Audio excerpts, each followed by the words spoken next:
वस्तुओं को दृश्य कौन बनाता है? बच्चों, हम अपने आसपास की वस्तुओं को किस प्रकार देख पाते हैं? मुख्य रूप में हमारी 5 ज्ञानेंद्रियों के साथ हम अपने संसार को जानते हैं।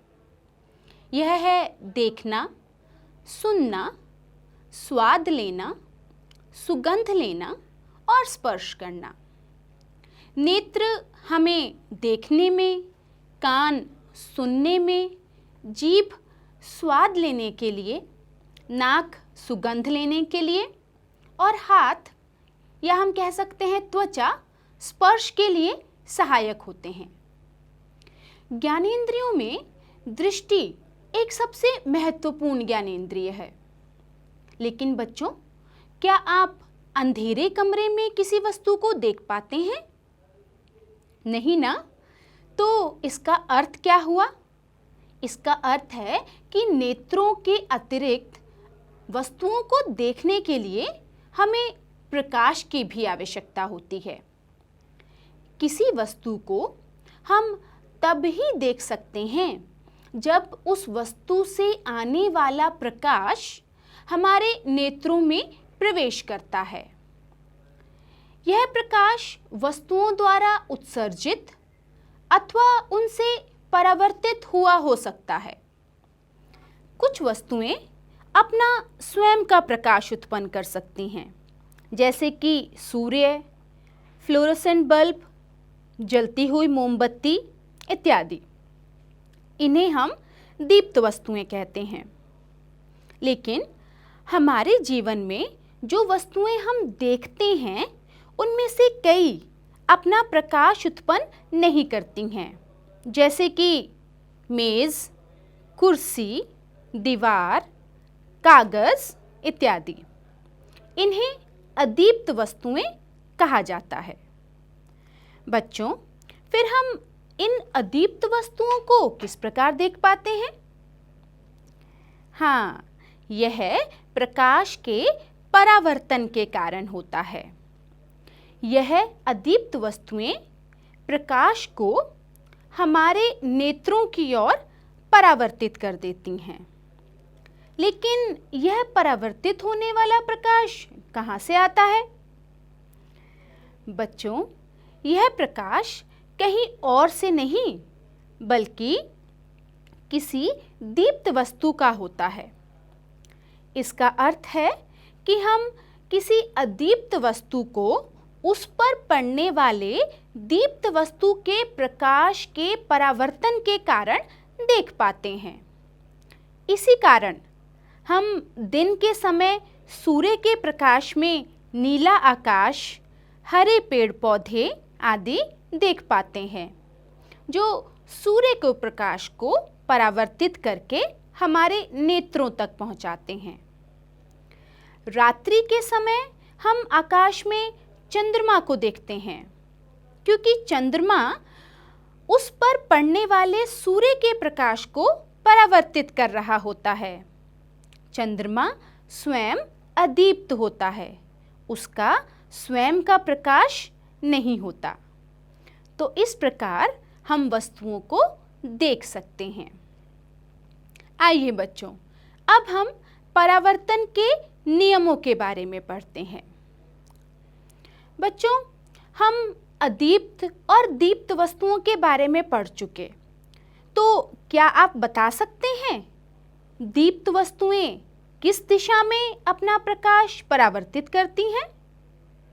देखिए, एक फ्लोरोसेंट बल्ब को देखो। यह प्रत्येक दिशा में अपना प्रकाश दे रहा है।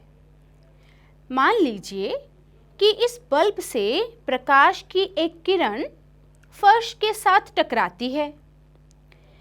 इस किरण को आपतित किरण कहा जाता है। फर्श आपतित किरण को दूसरी दिशा में परावर्तित कर देता है। फर्श से मुड़ी हुई इस किरण को परावर्तित किरण कहते हैं। लेकिन केवल यही दिशा क्यों? कोई और क्यों नहीं? यह इसलिए क्योंकि प्रकाश की किरणें दो नियमों के अधीन कार्य करती हैं। आपतित किरण के फर्श के साथ टकराने वाले बिंदु पर अभिलंब बनाइए।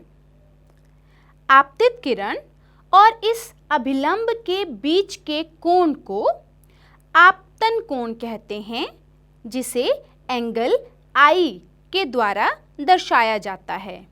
I है एंगल फॉर इंसिडेंस, आपतन कोण।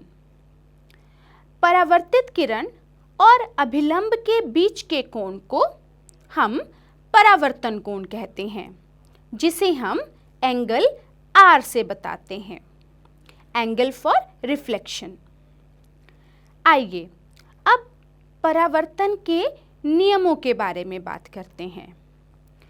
परावर्तन के पहले नियम के अनुसार आपतन कोण सदैव परावर्तन कोण के बराबर होता है।